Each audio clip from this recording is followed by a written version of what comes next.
तो अभी हमने एक्सिलरी आर्टरी के बारे में पढ़ा, अब देखते हैं एक्सिलरी वेन के बारे में, क्योंकि अभी हम पढ़ रहे हैं कंटेंट ऑफ एक्सिला। इसमें दूसरा टॉपिक है एक्सिलरी वेन।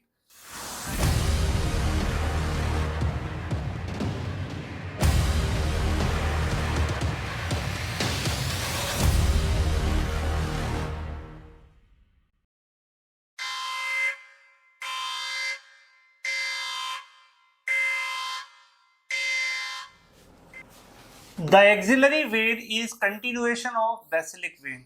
अब आपको पता है जैसे आर्टरीज में क्या होता था, ऊपर से नीचे की तरफ चलते थे हम, क्यों? क्योंकि ब्लड डिस्टली डिस्ट्रीब्यूट हो रहा है। यहाँ क्या है, डिस्टल ब्लड कलेक्ट होकर कहाँ जा रहा है? Towards the major vein. Tributaries है ना, ट्रिब्यूट माने होता है गिफ्ट देना, तो ट्रिब्यूट वो दे रहे हैं, मतलब सारी छोटी छोटी वेन्स अपने ट्रिब्यूट किसको दे रहे हैं? एक मेजर वेन को। तो इसीलिए कि कंटिन्यूएशन ऑफ बेसिलिक वेन। यहाँ पर आप देख रहे हो ये कौन सी वेन है? Basilic vein. ये देखिए ये basilic vein. Paired brachial vein. अब यहाँ पर देखो ब्रेकियल आर्टरी है, सबक्लेविन आर्टरी का कंटिन्यूएशन कहाँ पर? टेरिस मेजर के बाद। तो टेरिस मेजर के बाद जो इसके आसपास देखो पेयर्ड तुम्हें वेन दिख रही होगी, है ना, पेयर्ड वेन।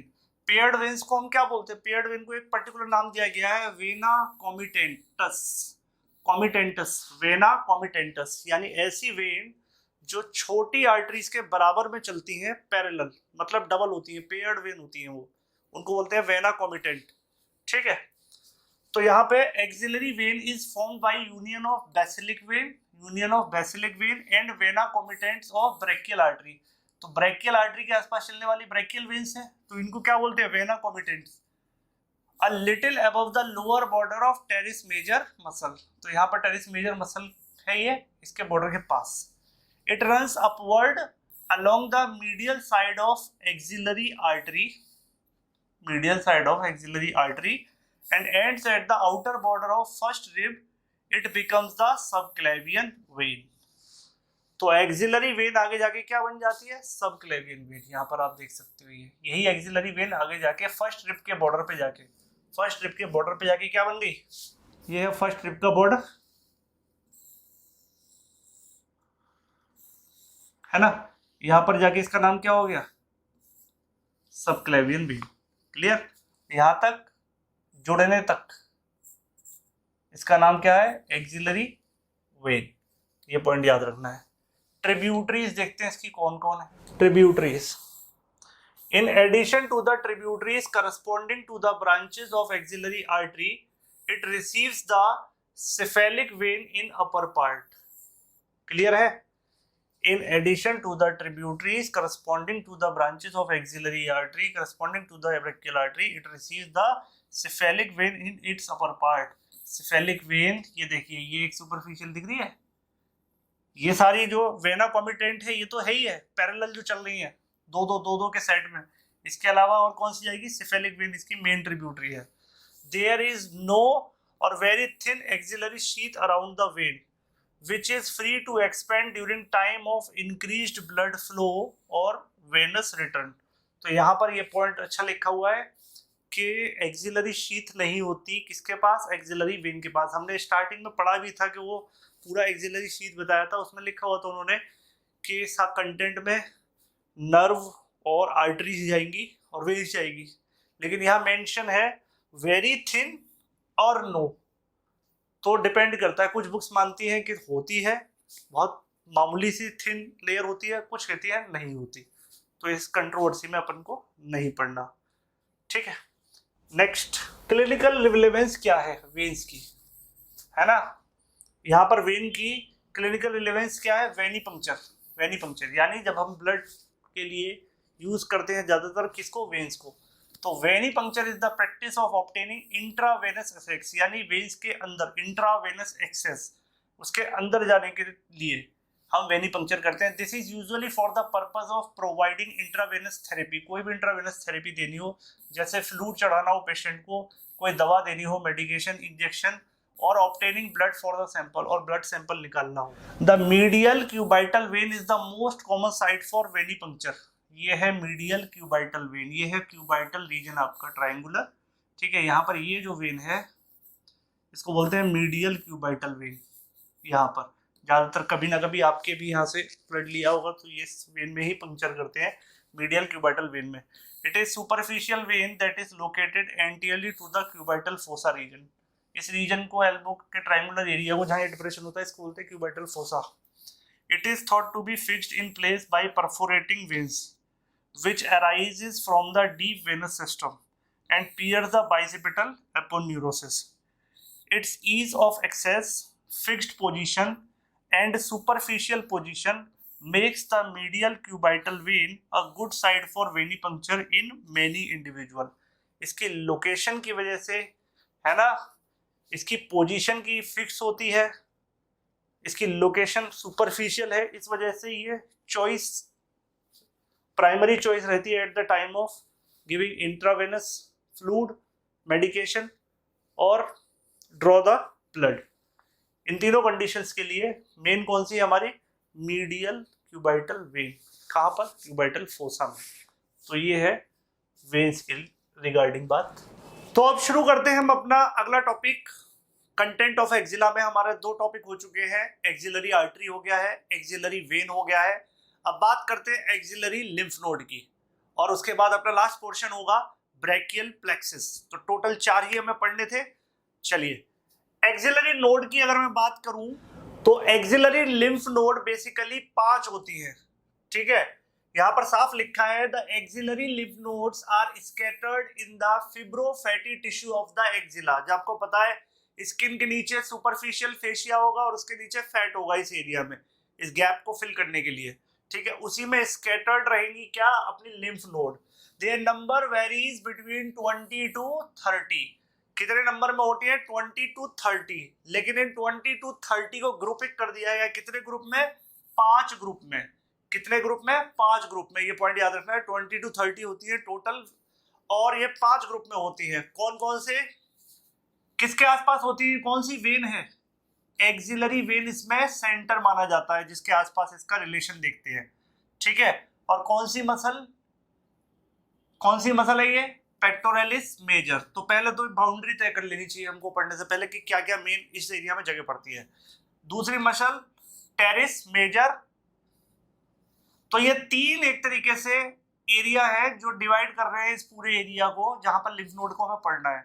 तो 5 लिम्फ नोड कौन कौन सी है, एपिकल या इंफ्रा क्लेविकुलर। यहां पर क्लेविकल होगा, ठीक है, इंफ्रा क्लेविकुलर। तो ये कौन सी बोन है, ये ऊपर दिख रही है आपको, ये क्लेविकल है, इसके नीचे इंफ्रा क्लेविकुलर, ये एपिकल हो गई। इसके बाद एक सेंट्रल ग्रुप है, सेंट्रल ग्रुप के बाद एक पेक्टोरल ग्रुप है जिसको एंटीरियर ग्रुप भी बोला जाता है। एक आपका लेटरल ग्रुप है, ठीक है, एक लेटरल ग्रुप है, और एक है सब स्कैपुलर या पोस्टीरियर ग्रुप। तो यहां पर आपको ये 5 ग्रुप देखने को मिलते हैं, 1 2 3 4, यानी pectoralis muscle, pectoralis minor muscle के नीचे की तरफ 4 और ऊपर की तरफ 1, यानी क्लेविकल के पीछे एपिकल। तो ये तो इसका एक मोटे तौर पर एक अंदाजा हो गया कि इस तरीके से इसका रिलेशन आपको याद रखना है, कौन किसके आगे कौन किसके पीछे है। ठीक है, अब एक एक करके सबको देखते हैं। एंटीरियर या पेक्टोरल ग्रुप की अगर मैं बात करूं, एंटीरियर या पेक्टोरल ग्रुप, एंटीरियर या पेक्टोरल ग्रुप, इसकी बात कर रहे हैं। इस रीजन में क्या होता है फीमेल के केस में, ब्रेस्ट। ठीक है, क्या होता है, ब्रेस्ट। तो इसी का एक वर्जन एक डायग्राम में ऐसे भी दे रखा है, देखिए, क्लेविकल के ऊपर यहाँ पे एपाइकल, देन लेटरल, ब्लू वाले सेंट्रल, रेड वाले पोस्टीरियर, और पिंक वाले ये देखिए ब्रेस्ट के पास, ये जो एरिया है ये ब्रेस्ट है, और ये ब्रेस्ट की टेल हो गई यहाँ पर, है ना। इसके आसपास कौन सा है आपका, पेक्टोरल। तो इस डायग्राम में आप समझ सकते हैं इसको।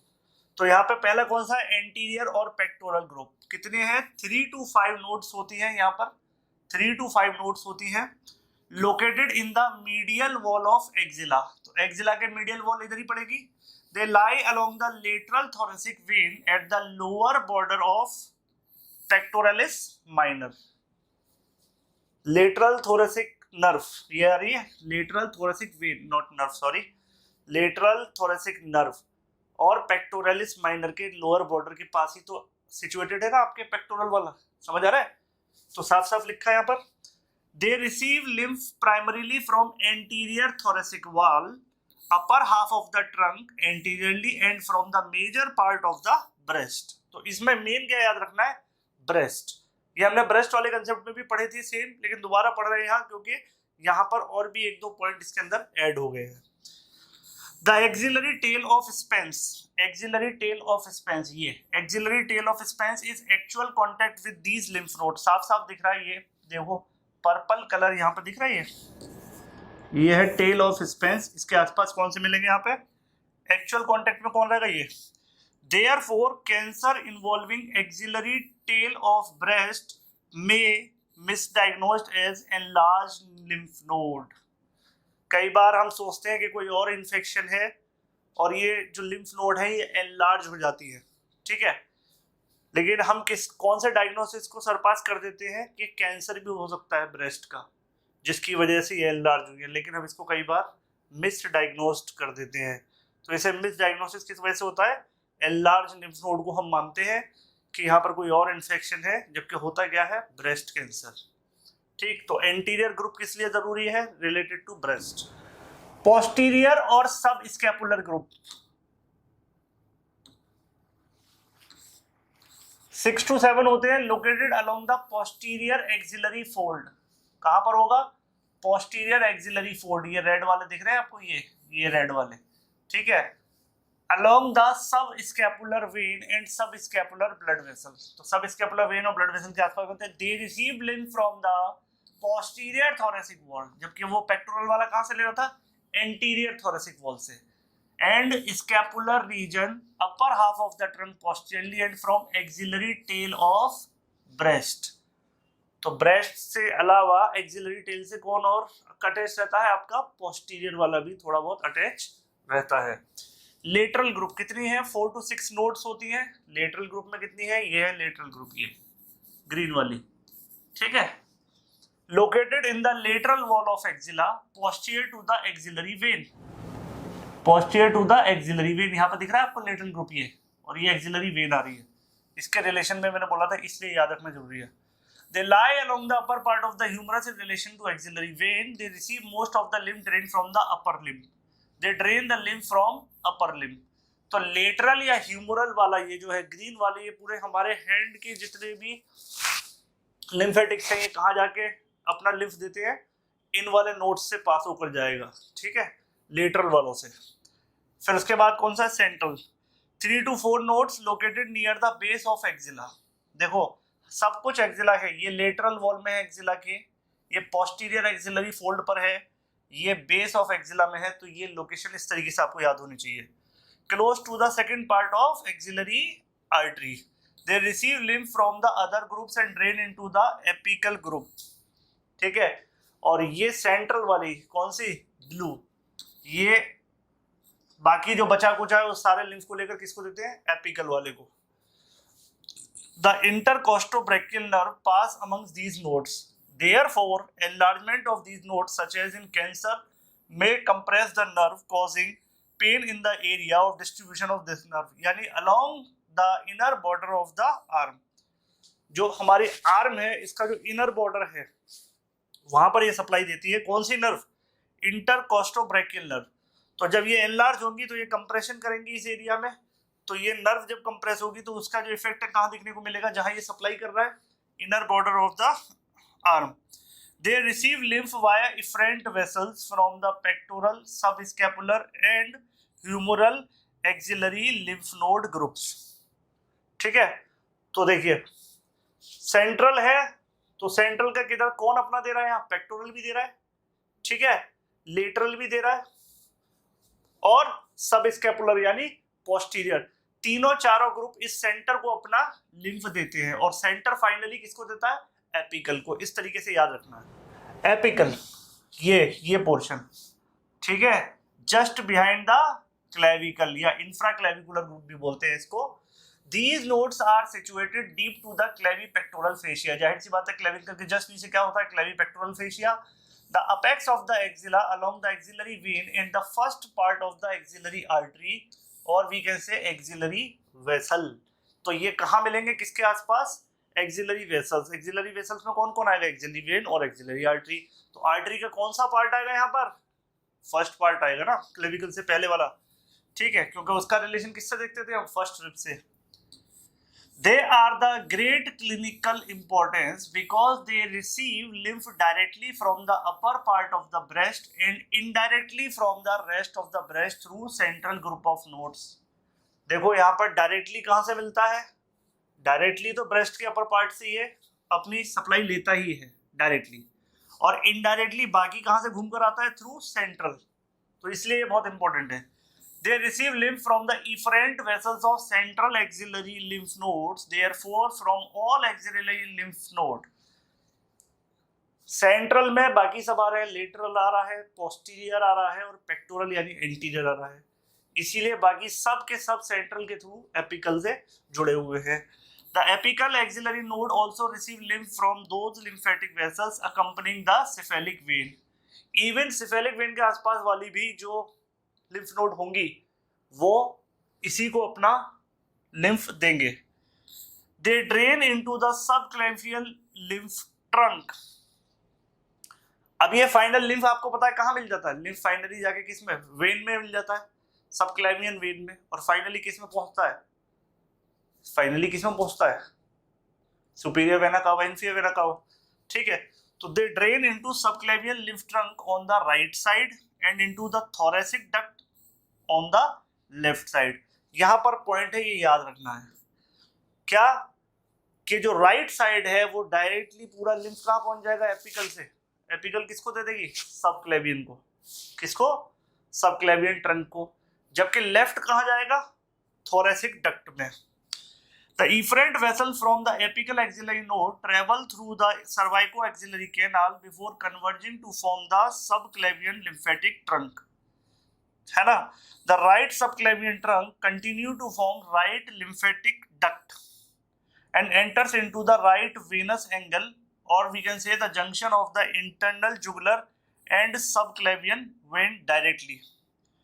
The left subclavian trunk drain directly into the thoracic duct. तो ये इस लाइन से बस इतना ही याद रखना है। ये जो मेन पॉइंट मैंने लिखा है दोबारा मैं हाईलाइट कर देता हूँ, इतना याद रखना है आपको बस।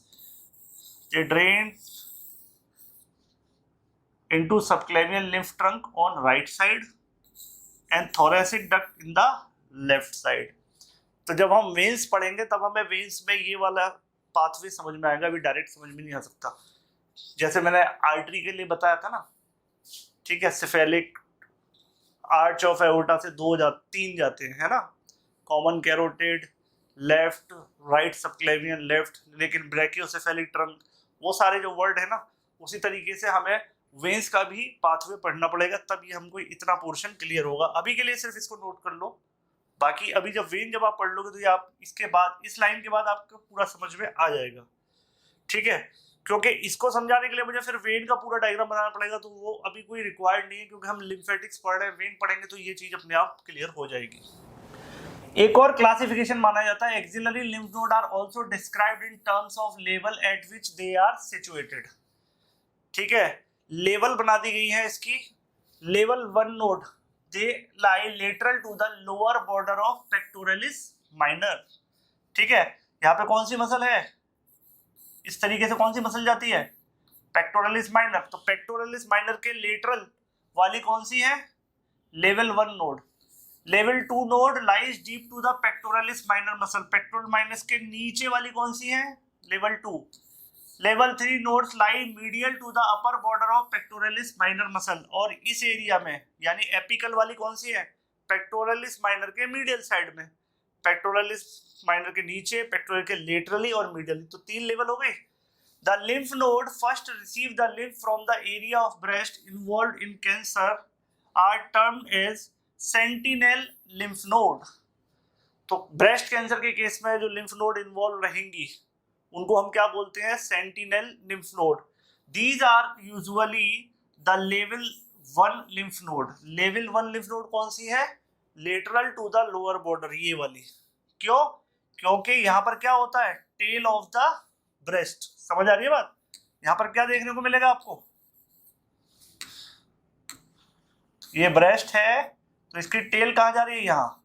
और वो जो मसल है वो कहाँ आ रही है, सिंपल समझो, मसल जा रही है इस तरीके से, तो ये इसके लेटरली है, इसीलिए लेवल 1 लिम्फ नोड ज्यादा इन्वॉल्व होते हैं ब्रेस्ट कैंसर में, अगर लेवल के हिसाब से बात पूछी जाए तो। The sentinel nodes are confirmed by injecting a radioactive substance into the affected area of breast, तो यही इस डायग्राम में दिखाया गया है। रेडियो एक्टिव सब्सटेंस और डाई इसमें इंजेक्ट की गई है, वो ट्यूमर सेल्स को जाके क्या करेगा, रेडियो एक्टिव सब्सटेंस उसको कवर कर लेगी वो डाई, फिर उसको एक प्रोब की हेल्प से जो इस डाई को डिटेक्ट कर सकता है, आप पता कर सकते हैं tumour and sentinel nodes removed, उस एरिया पे वो जो डाई है उसके थ्रू फाइंड आउट करेंगे। सेंटिनल लिम्फ नोड बायोप्सी बोलते हैं, बायोप्सी मतलब क्या होता है, किसी लिविंग टिश्यू को काट कर निकालना, ठीक है, लिविंग टिश्यू को काट कर उसका कुछ पीस निकाल लेना, दैट इज बायोप्सी। तो ये सेंटिनल लिम्फ नोड का प्रोसीजर है, क्लियर। क्लिनिकल रिलेवेंस क्या है लिम्फेटिक्स पढ़ने की, एक्सिलरी लिम्फेडिनोपैथी, ठीक है, मतलब axillary lymphadenopathy refers to the enlargement of axillary lymph node, axillary lymph node का बड़ा हो जाना, एनलार्ज हो जाना, लिम्फेडिनोपैथी, ठीक है। एडिनोपैथी मतलब लिम्फ की ग्लैंड्स में ट्यूमर का बन जाना, है ना, एडिनोमा मतलब ट्यूमर, एक तरीके से ग्लैंड्स का ट्यूमर को हम एडिनोमा बोलते हैं। The common cause include infection of the upper limb resulting in lymphangitis, यानी inflammation of lymphatic vessels with tender enlarged lymph node.